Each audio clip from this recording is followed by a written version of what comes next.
donkey wadada jahanaba kulun janta robe markay jana madahila u jawaabe qisaastooda jahakuru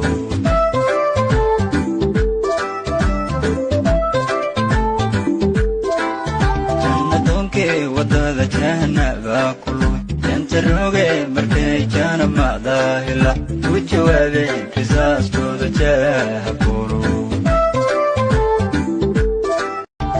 donkey wadada jahanaba kulun janta robe markay jana madahila u jawaabe qisaastooda jahakuru